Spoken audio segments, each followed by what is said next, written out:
everyone, great to be with you again. I'm Erika Harris of Harris Consulting.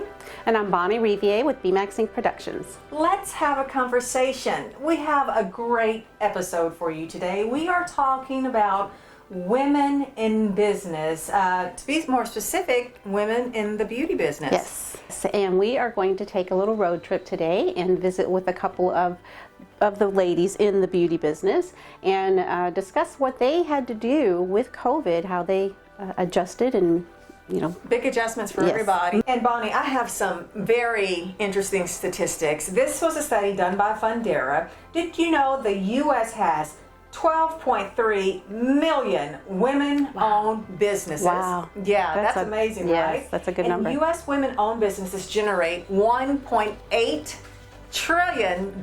Trillion? Yes, trillion with a T. Wow. 40% of U.S. businesses are women-owned. Yeah. And get this, women started 1,821 net new businesses every day. Every day. In 2020. Wow, I thought you were going to say per month or something. No, every day in 2020. So I'm really looking forward to 2021. Yes, absolutely. Yeah, so you ready to hit the road? I am ready. Okay. Let's do it. We're going to Beaumont to talk to Alesha Wells of Genesis Salon and Genesis Suites. And also Anna Papa of Tanglz Color Studio. Let's hear from them in their own words. We would like to thank our sponsors at Enhance Wellness, where you can receive the best nutrition counseling using DNA-targeted programs to identify your food sensitivities and supplemental needs to help you become the best version of yourself. Visit our website, enhancewellness.net, and contact us today for a free consultation.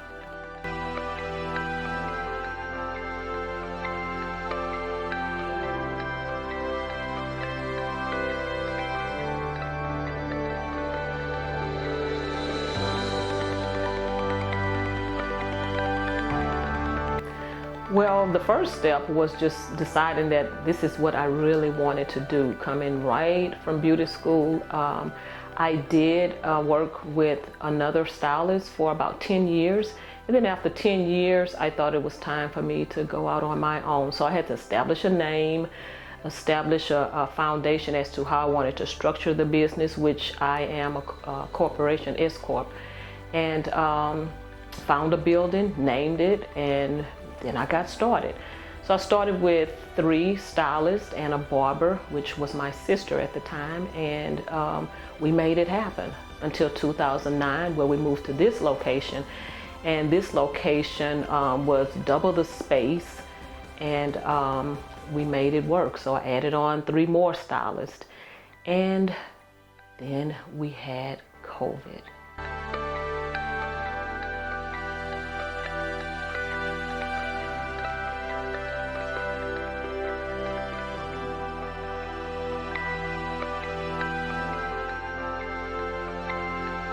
I am the daughter of entrepreneurs, so I would guess you could say that was in my DNA. I grew up watching my parents run a small business, and after college or after high school, I knew I wanted to pursue a business degree. After that, I did dabble in the corporate world, which I learned was definitely not for me. And after cosmetology school and a brief stint working in other salons, I had the opportunity to buy Tanglz, and I have owned it now for almost 8 years. We kind of came out of the gate into 2020 with the dream as a salon company to have our best year yet. We sat down and created this grand vision board as a whole, and everything was going great until about mid-March when the pandemic hit and everything kind of came to a screeching halt. COVID-19, it was eye-opening for me because, I mean, we've been shut down before. As a stylist, I knew about being shut down, but never before like this. So I had to regroup. We were definitely forced to go back to the drawing board.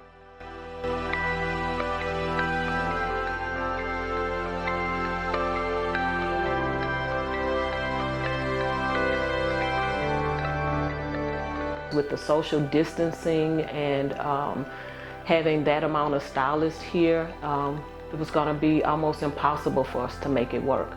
So 3 of my stylists had to leave, so that left us with 3. It's 2 stylists here and another eyelash extensions, and we're making it work. We're making it work. Fortunately, our personal shutdown here in Texas was only 8 weeks, so we were able to get back into the salon after that, and we just put the pedal to the metal, and in spite of it all, we were still able to have our best year yet. When your business is a hands-on, face-to-face business, and due to a health crisis that's not safe anymore and you need to be closed, you have to get very creative. So we immediately took to social media. We made how-to videos. We did live sales. I had clients just sending me messages of what sorts of things they would like to learn how to do while they were home with their children. So we made videos. We did porch pickups on Saturday. You could come grab your shampoo, your conditioner, maybe even some hairspray. Never sold so much dry shampoo in my life. And we even got some Tanglz branded hats to cover those not so cute roots we all had. But it was just a really creative way for us to stay in contact with our guests, with our salon community, because they were all at home too. So it was wild, but I think we were successful in that.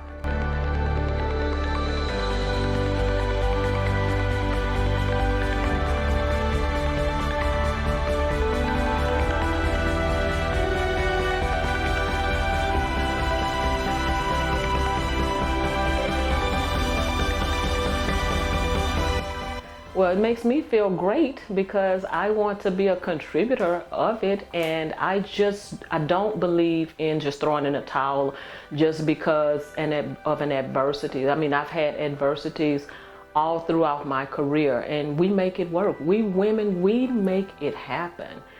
Women all over the world, hey, we've had babies, we've been wives, we know how to multitask. And so women are just on the rise.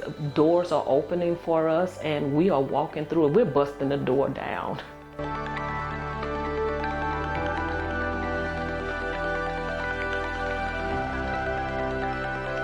So immediately I thought it made great sense, being in the business in which we are so connected to our clients. I thought it would be for the health and safety of us and our frontline workers smart. Thought we would go home for a couple of weeks and we would come back refreshed, rejuvenated, and ready to go. But shortly after going home, we got the news that we would be closed for at least 30 days. And honestly, every day was a little bit darker, a little bit scarier, just facing the unknown. We really didn't know what was to come next, and it was a bit overwhelming at times.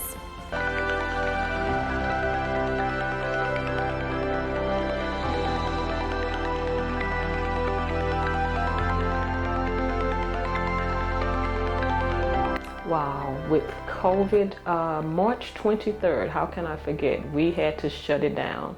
And so with that happening, for me, it actually was a blessing in disguise because my mom at the time was dealing with her issues and I needed to be of assistance to her. However, the stylists who work here, it was a heavy blow. And everybody was calling, what are we gonna do? How are we gonna deal with the COVID-19? And so we just had to have a meeting, what can we do? How are we gonna go back in? And so we came back in June 2nd. And so, which was about 6 or 8 weeks. And we had to sanitize. I mean, we do this all the time, but it was a deep cleaning we all had to do. And so it just cut my business into half the staff that we had here. Everybody was independent contractors, but of course, booth rental is how I make the bulk of my money, and so it was heavy. But I went back to the drawing board, repositioned myself, and now we have Genesis Suites, which are professional office space for professional women who are in startup business, and so that's where I am now. Oh, wow.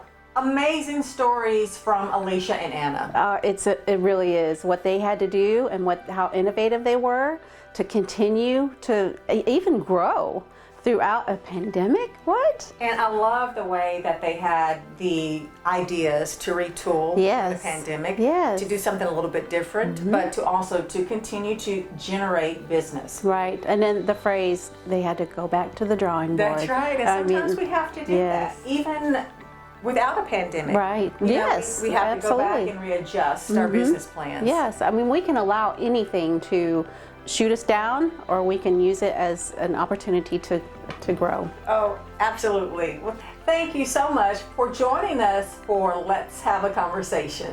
Thank you.